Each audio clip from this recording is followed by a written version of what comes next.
Hi, my name is Guy Wallace, and in this PACT video short, we're going to cover facilitation tips 4, 5, and 6. The PACT processes. PACT is an acronym. It stands for Performance-Based, Accelerated, Customer and Stakeholder-Driven Training and Development of any blend. We have 12 rules or guidelines for the PACT facilitator. In this video, we're going to cover 4, 5, and 6. Redundancy by design. This is almost active listening in that I'm going to repeat myself and not others, and I'm sometimes going to use the exact same words and phrases, or I'm going to change them a bit from time to time. I'm seeking something that resonates with the group. If I say something and I can see by my face polling that they don't quite get it, that they're not with me, or that some of them are and some of them aren't, I may need to repeat myself exactly the same and or a little bit differently until I can see that they're with me. Use these 4 key communication behavior types. They are giving information, seeking information, testing, understanding, and summarizing, and defend, attack. Let's discuss each one of these a little bit more. When I am a facilitator, there are times when I am giving instructions, telling everybody what we're going to do. Be declarative. I'm giving information. Oftentimes, I preface my giving information by telling everyone in the room, I'm going to give you some information. And then I do. I also do that when I'm seeking information. I'll tell them, let me ask some questions here. Declaring my intent, being clear about what we're going to do next is important. If you have a group of people and you're facilitating them through a process, there's no way to tell where their minds are at any particular point in time. They may be thinking about what just happened and whether or not they really agree with that, or there's something that's bugging them in their mind and they can't quite put their fingers on it. So we help them by declaring our intent and using these 4 communication behaviors. We give information, we seek information, and we declare ourselves as we're doing it. We also do this when we're testing our understanding or summarizing. I often say, let me test my understanding here. So what you're saying is X, Y, and Z, and what the person before you just said was 1, 2, 3. Now, my takeaway on that is, and is that what you guys mean? I'm testing understanding. I'm declaring myself, doing active listening for the purposes of allowing them to check and see if I've got it. And I'm the one who's writing it down on the flip chart paper. But I need to understand any nuances, any differences, any similarities between the things that people say. People often use different words to express the same thing, and unfortunately they also use the same words to express different things. It's tricky. When we're summarizing, I often declare my intent to do that. Let me summarize what I think I've heard here.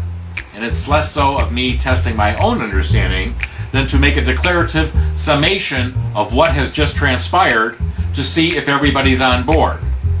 I also check with them via my face poll. I look into their eyes. I look at the expressions on their faces. I ask them to nod their heads up and down for affirmative, side to side for negative, and if they're not quite sure, do a diagonal nod. That's a joke. When we have a defend and attack situation happening, there are ways for the facilitator to break through that. If 2 people are arguing and it gets to be quite heated, then the best way to end that defend attack spiral is to intervene with a summarization or a testing of understanding. So Bob, what you're saying that Sally is wrong about this because of X, Y, and Z, and Sally, your position is Bob's wrong because of 1, 2, 3. Now, I also introduced to groups the fact that in our communications, we often miscommunicate more than we communicate. In fact, it's very difficult to actually communicate with no variance. There's always some variance. And I introduced the concept to them of the heated agreement. You've all been in them, where people are arguing about something and eventually somebody says, "Oh, what you mean is XYZ, and I'm saying it ABC. But we're talking about letters and not numbers. Is that what's going on here?" Then they'll turn to me sheepishly and say, "Never mind, guy." And I say, "Oh, a heated agreement. We were in agreement, but we didn't know it, and we thought we were in disagreement, and we got heated about it."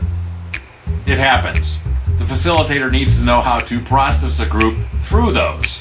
In fact, I tell them that this is likely to happen, and when it does happen, this is what I'm going to do.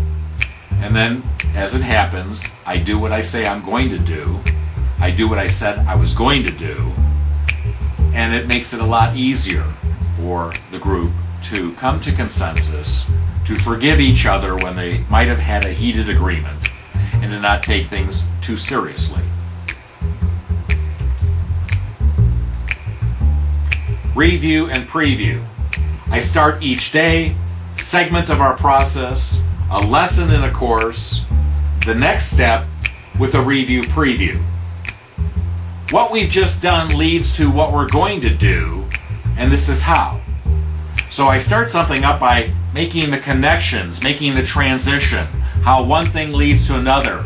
Or if it's not quite in a series, and what we're going to do next is really predicated on what we did 3 steps earlier, because that's the process, then I tie back to 3 steps earlier, remind them of that, do a review of, hey, remember yesterday morning, what we were doing is this, now we're going to use that, and explain why, and explain how this leads to other things downstream. I also do this at the end of each step. I summarize what we're doing and tie it back to what we've done previously and what we're going to be doing later. Maybe that's next, or maybe that's in a couple of steps. I'm always trying to help the group position, where are we in the process? It's often helpful too to write that down on a flip chart page and post that and check things off as you go and point visually to, we're doing this step 3 here, and this is going to help us do step 8 and 9 later. But before we do that, we're going to have to do these other things and explain all of that to them. Demystify it for them. Help them.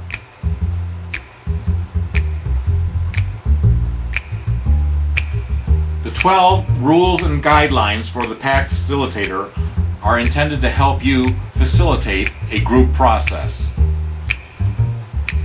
Beware of GIGO, garbage in, garbage out. Strive for good stuff in, good stuff out.